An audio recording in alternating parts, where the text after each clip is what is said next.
అరెవ్వా lovely, నువ్వు homework అంతా చేయించేశావు. చూస్తుంటే పిల్లలు నిన్ను నిజంగానే ఇష్టపడ్డట్లున్నారు. అంటే దీని అర్థం లవ్లీ చాలా సమర్థురాలు అని. దీన్ని బట్టి పిల్లల్ని ఎలా చూసుకోవాలో తనకు తెలుసు.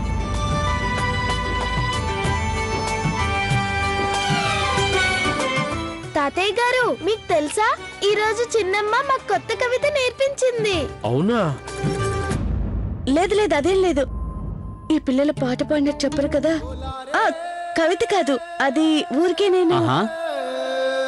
మీ చిన్నమ్మకి కవితలు చెప్పడం కూడా వచ్చా? అయితే ఆ కవిత నేను కూడా వినాల్సిందే. అలాగా? ఏం కవితను నేర్పించావు చెప్పు. లవ్లీ నేర్పించింది అంటే తప్పకుండా మంచి కవిత అయి ఉంటుంది. మంచిదండి, అదేదో మేం కూడా వినాలనుకుంటున్నాం. సరే చెప్పండి. लकड़ी काटी काटी पे घोड़ा, घोड़े के दुम के जो मारा हथौड़ा, दौड़ा दौड़ा दौड़ा दौड़ा धूप उठा के दौड़ा, दबक दबक दबक दबक दौड़ा दौड़ा दौड़ा दौड़ा.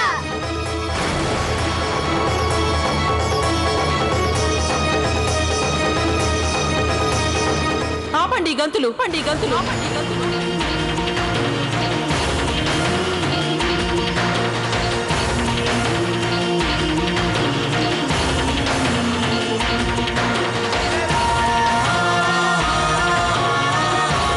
నాన్నమ్మ, మీకు మా డాన్స్ నచ్చలేదా?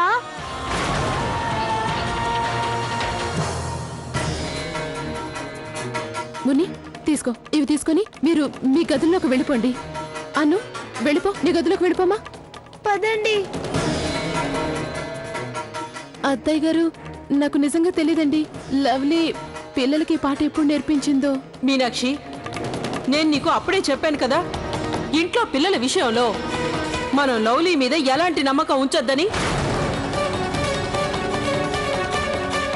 ఇలానే జరుగుతూ ఉంటే మన పిల్లలు చదవడం వదిలేసి సినిమా పాటలు పాడే రోజు త్వరలోనే వస్తుంది. అదెంతో దూరంలో లేదు.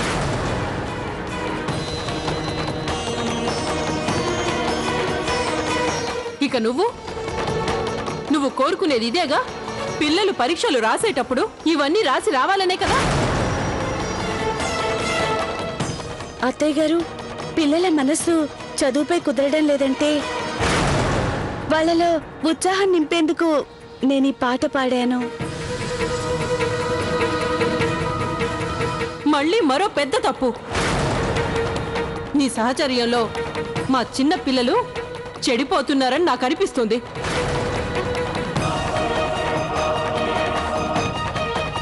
ముందు నువ్వు అన్నావు పిల్లలు టీవీ చూస్తే బాగుంటుందని, ఆ తర్వాత పిల్లలకు నువ్వు సినిమా పాటలు నేర్పిస్తావా? కానీ అత్తయ్య గారు, ఇది పిల్లల పాటే, చాలా ఫేమస్ సాంగ్, పైగా పిల్లలకి ఎంతో ఇష్టమైన పాట. చూడు, నువ్వు నాకేది నేర్పించకు. పిల్లలకు ఏది ఇష్టమో ఏది అయిష్టమో నీకు అర్థమవుతుందా? ఆవేశపడ కౌసల్య, కూల్ డౌన్. వెళ్ళమ్మా లవ్లీ, ఇక్కడి నుంచి వెళ్ళు.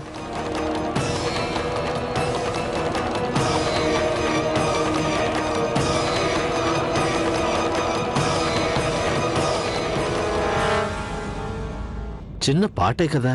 చూడండి, నాకు నచ్చ చెప్పడానికి ప్రయత్నించకండి. తను చేసిన ఈ పని చాలా పెద్ద తప్పు. అవి సినిమా పాటలు.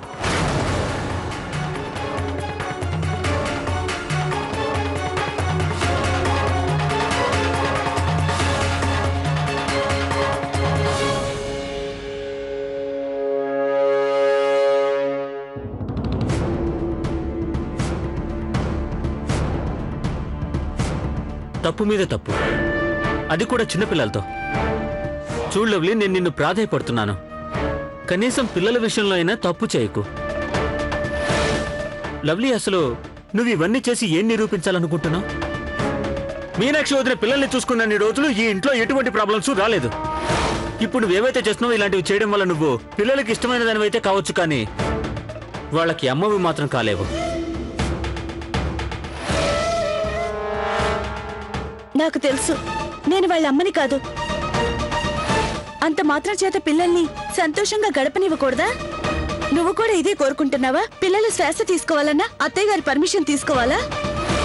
కార్తీక్, ఇది మాత్రం నాకు తెలుసు. అత్తయ్య గారు చేస్తున్న పని చాలా తప్పు. ఈ మాటని ఏదో ఒక రోజు మీరందరూ ఒప్పుకుంటారు. చూడు లవ్లీ, కార్తీక్ ప్లీజ్, నా మాటలు ఇంకా పూర్తవలేదు. ఇలా నువ్వు మూతి ముడుచుకొని కూర్చోడానికి కారణం చిన్నప్పటి నుంచి నువ్వు అలా అలవాటు పడినందుకే. నీ బాల్యమే అది అత్తగారు బంధించిన ఈ వాతావరణంలో గడిచింది. మీ జీవితం నియమాలతో మొదలవుతుంది, పద్ధతులు రూల్స్ తో ముగుస్తుంది. ఒక సరదాకి ఆటపాటలకి మీ జీవితాల్లో ఎటువంటి చోటు లేదు. ఇంకొక మాట, నేను నా పిల్లల్ని ఇలాంటి వాతావరణంలో పెంచాలనుకోవడం లేదు. ఎందుకంటే వాళ్ళు నీలా అవ్వకూడదు. కానీ అది ఇంకో విషయం, ప్రతి విషయానికి కోపం తెచ్చుకోవటం, మాట్లాడకుండా ఉండటం లాంటివి మానేయి. చాలా ఓవర్ అయింది. గుడ్ బై పిసినారి. పిసినారా? అవును, పిసినారే. ఇక నేను నిన్ను అలానే పిలుస్తాను. అది కూడా ఎప్పటి వరకంటే నువ్వు నీ బిహేవియర్ మార్చుకున్నంత వరకు. Good bye. అరే లవ్లీ ఈరోజు నా మీద అరిచిందే, అది కూడా ఇలా అంతలా అరిచి గోల పెట్టింది. అయినా నేనేమనలేదేంటి? నోరు మూసుకొని వింటున్నాను. ఇది బర్ఫీ, లడ్డు, ఇంకా ఇది పూర్తయిపోయింది. అక్క కోవయ్యేనా? ఆ కోవా, మైసూర్పాక్ 2 వేయి. 1, 2. మీనాక్షి 2 బాక్సులు పెట్టు. మమ్మీ, ఏంటి? నేను చదువుకోవడానికి గదిలోకి వెళ్తున్నాను. మీరు నా గురించి కంగారు పడకండి. ఏ లక్కీ, ఈ రోజు వదిలే, పైకెళ్ళి మీ చెల్లి తమ్ముడితో ఆడుకో. ఈ రోజు దీపావళి కదా. చూడు, మేమందరం మీకోసం ఎన్ని రకాల స్వీట్లు చేసావో. బాగున్నాయా? ఈ రోజు చదువు పక్కన పెట్టి చక్కగా ఆడుకో, సరేనా? కానీ ఎందుకమ్మా? మీకు తెలుసు కదా నేను చదువుకునే సమయాన్ని వృధా చెయ్యనని. చూడన్న లక్కీ, మీ నాన్నమ్మ గారికైతే ఇది అస్సలు నచ్చదు. అందరూ దీపావళి పండుగ రోజున ఆడుకుంటూ పండగ చేసుకుంటారు. మరి నువ్వు ఒంటరిగా కూర్చుని చదువుకుంటుంటే ఏం బాగుంటుంది? అందుకే వెళ్ళి ఆడుకో. అమ్మా, నేనైనా తప్పు పని చేయడానికి వెళ్ళట్లేదు కదా, నేను చదువుకోవడానికే వెళ్తున్నా. అయినా నువ్వు నా మాట మీనాక్షి, లక్కీ చెప్పింది కరెక్టే కదా. చదువుకోవాలనున్న పిల్లల్ని తప్పక చదివించాలి. ఇంట్లో ఉన్న మిగతా పిల్లలు చూడు, చదువు సంచల గురించి ఏమన్నా ఆలోచనుందా? ఇక మన లక్కీ ఎంత మంచోడు. చదువు మీద చాలా శ్రద్ధ ఉంది వీడికి. నీకు అత్తయ్య గారు చెప్పింది గుర్తులేదా? ఏ పిల్లాడైతే మంచి పని చేయాలనుకుంటాడో ఆ పిల్లాన్ని ఆపకూడదు అని. అరే అక్క, నువ్వు చెప్పినవన్నీ కరెక్టే, కానీ సరే మంచిది, వెళ్ళు, నీ గదిలోకి వెళ్ళి చదువుకో. ఆగులకి, ఇది తీసుకో. ఈ స్వీట్స్ అన్ని తిని శ్రద్ధగా బాగా చదువుకోవాలి. తీసుకో. థ్యాంక్ యూ పెద్దమ్మా. బాయ్. చాలా సంతోషంగా ఉంటుంది పిల్లల శ్రద్ధ చూస్తుంటే.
అందరూ హాల్లో ఉన్నారు, కానీ లక్కీ మాత్రం టీవీ చూడ్డానికి వెళ్ళినట్టున్నాడు.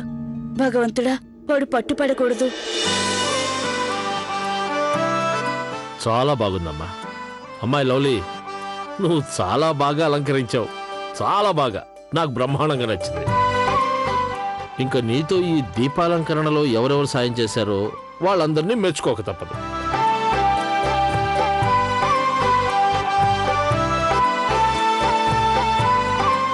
ఏం కౌసల్యాదేవి, నిజమే కదా? ఆగండి, ముందు ద్వారం అంతా దీపాల అలంకరణ పూర్తి కానివ్వండి, అది చూశాక మెచ్చుకోవచ్చు.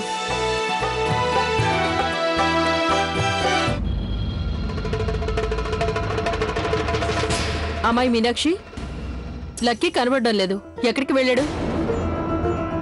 అది అత్తయ్య గారు ఇప్పుడు వాడు చదువుకునే సమయం కదా గదిలోకి వెళ్లి చదువుకుంటున్నాడు. వరేవా మీనాక్షిదేవి, చూస్తుండు నా కొడుకు ఈ తండ్రి పేరు అందరూ గర్వంగా చెప్పుకునేలా చేస్తాడు.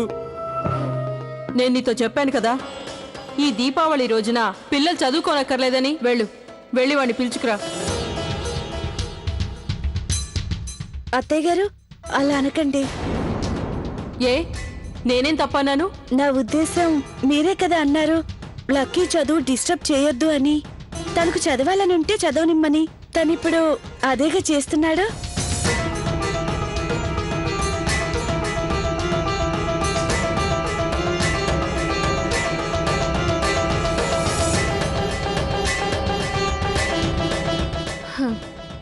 అమ్మాయి మీనాక్షి, లక్కీ చదువుకోవడం పూర్తవని.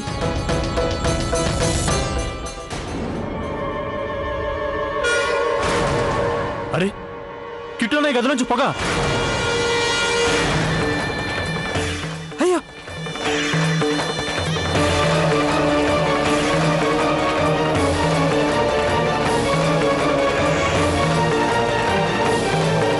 అరే లక్కీ లక్కీ లక్కీ లక్కీ అయ్యో, గదిలో పొగ ఎక్కువైపోతుంది. వాడికేం కాదు. భగవంతుడా, ఏమండి ఏదో ఒకటి చెయ్యండి. తలుపు బద్దలు కొట్టండి. త్వరగా తలుపు బద్దలు కొట్టండి.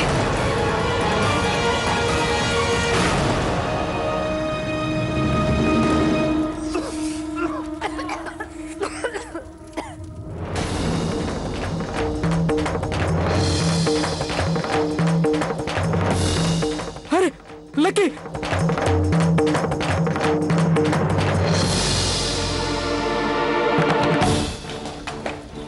లక్కీ లక్కీ లక్కీ అయ్యో నా లక్కీ, బాబు లక్కీ.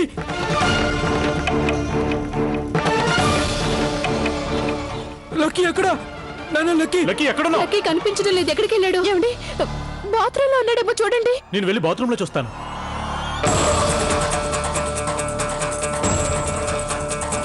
లక్కీ ఎక్కడ కనిపించలేదు. లక్కీ లక్కీ ఎక్కడికి వెళ్ళాడు?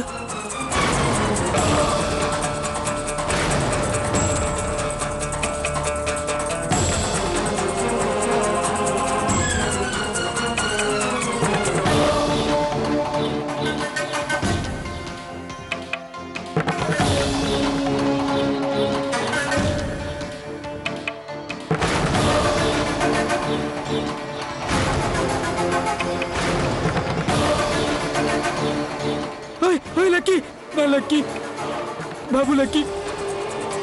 తింగర్ పిల్లడా, ఏం చేస్తున్నావు నువ్వు?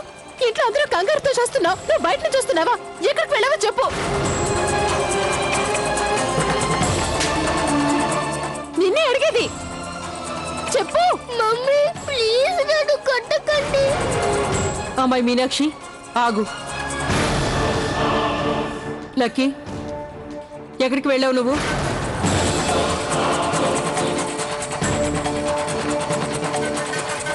లక్కీ నిన్నే అడిగేది, ఎక్కడికి వెళ్ళావు నువ్వు? అది నాయనమ్మ, నిజం చెప్పనా?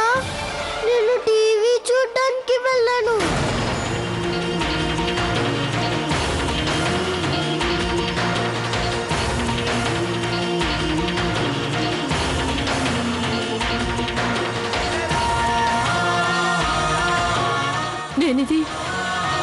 నేనిది అస్సలు నమ్మలేకపోతున్నా.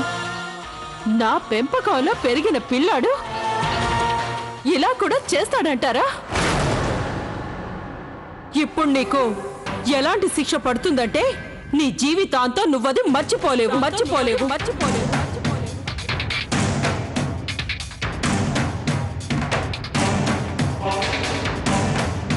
అత్తయ్య గారు, మీరు నిర్ణయం తీసుకోవడానికి ముందే ఒక్కసారి దయచేసి లక్కీ మాటల్ని వినండి. ఇంకా వాడు చెప్పేదే ఉంది. ఈ పిల్లాడు చాలా పెద్ద నేరం చేశాడు.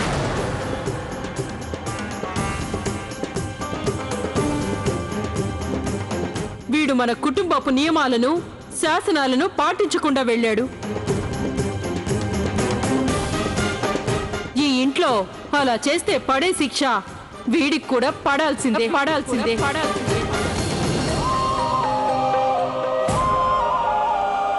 అత్తయ్య గారు ప్లీజ్ ఒక్కసారి లక్కీ చెప్పే మాటల్ని వినండి. నేను ఇంకేం విందల్చుకోలేదు. అత్తయ్య గారు, మీరు లక్కీ మాటల్ని తప్పకుండా వినాలి. ఒక్కసారి ప్లీజ్.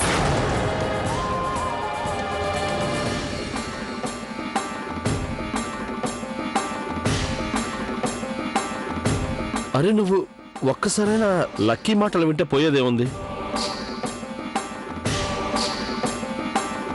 బహుశా ఏదైనా ముఖ్యమైన కారణం ఉండుండొచ్చు కదా, దానికోసమే బయటికి వెళ్ళి ఉండొచ్చు. అంటే నేను చెప్పే మాటలన్నీ తప్పన్నమాట, అంతేనా మీరంటుంది?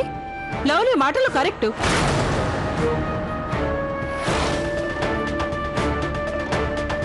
మీ అందరిది కూడా ఉద్దేశం అదేగా? చెప్పండి, జవాబు చెప్పండి.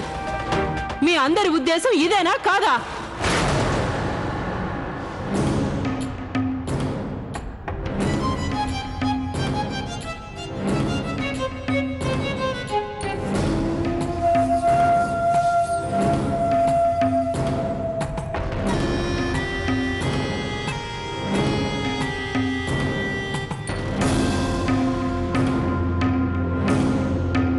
చూశారు కదా, ఎవరు మాట్లాడడం లేదు. దీని అర్థం లవ్లీ ఇదే తప్పు.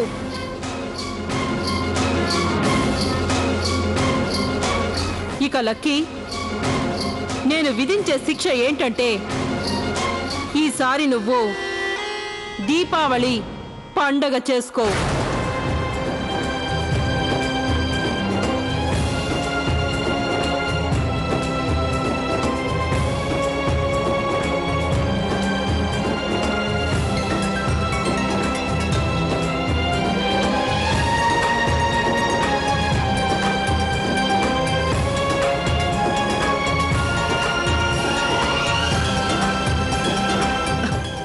అత్తయ్య గారు,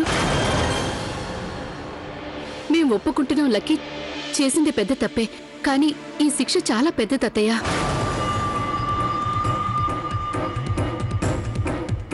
అమ్మయ్య, పెద్దక్కయ్య పెదవి విప్పింది. చిన్నపిల్లలకి పండగలంటే ఎంతో ఇష్టం.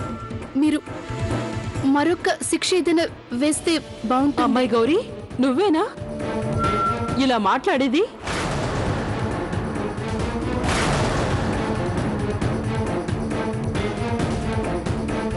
అది అత్తయ్య గారు, గౌరక్క, నేను అనేది ఏంటంటే అత్తగారు మీరంటే మాకెంతో గౌరవం ఉంది. అయినా పిల్లాడికి శిక్ష అది చాలా చాలా బాధాకరం అండి.